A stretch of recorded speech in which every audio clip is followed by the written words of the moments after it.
guys, hope you're having a great day. The product of the day here on Beauty Broadcast Express are a couple of the new Maybelline Color Tattoo leathers. So this is a newly released line of the color tattoos, which are very, very long wearing cream eyeshadows. I've had very good luck with the different color tattoos that I've tried in the past, that I feel like I can apply them on my eyes. I don't absolutely have to top them with a powder, and I can still get a crease-free look that lasts me all day. I know not everybody has the same experiences with cream shadows, but for me, these have worked really well. Now, there are 5 total shades in this new leathers collection, and Maybelline sent me a couple of these, and they describe these as a product that perfectly captures the look of couture leather. The colors I have are, first off, this very neutrally on the verge of taupe type olive green, and that's called Deep Forest. And then I also have the black, which is called Dramatic Black. Both of these are matte, so no shine, no shimmer when you apply them.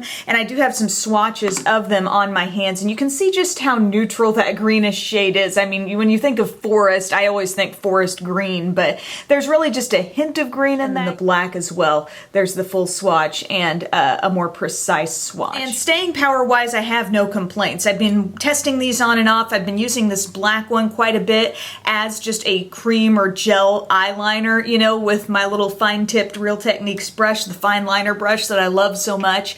And it lasts me really well all day. I can smudge it down on my lower lash line. That's the area where I typically, like if something's gonna smear on me, it tends to drift a little bit lower than I want it to be on my lower lash line, but this did fine for a full day. One thing that I noticed was that these both seem a little bit dry, and definitely drier in comparison to some of the other color tattoos I have. And this is a little concerning to me. I don't know if it's just the ones that were sent to me, because when I first cracked these puppies open, I could tell on both of them. They have that kind of telltale drying ring around the outside. Can you see that there? And so I just thought, did I just get a couple of oldies sent my way? Or is everybody who's tried these experiencing a little bit drier texture overall with these products? Don't get me wrong, it's still creamy. I can still work with these, but they're just more dry than what I've been used to. So all I've got on with this look is the Deep Forest, like all over my lid and up into the crease, and then I did, again, use the black as my liner, so I'll show you how I did that. This is no primer underneath, but I went into the Deep Forest with my Real Techniques shading brush. Love this brush for cream shadows, and I just applied that color all over my lid.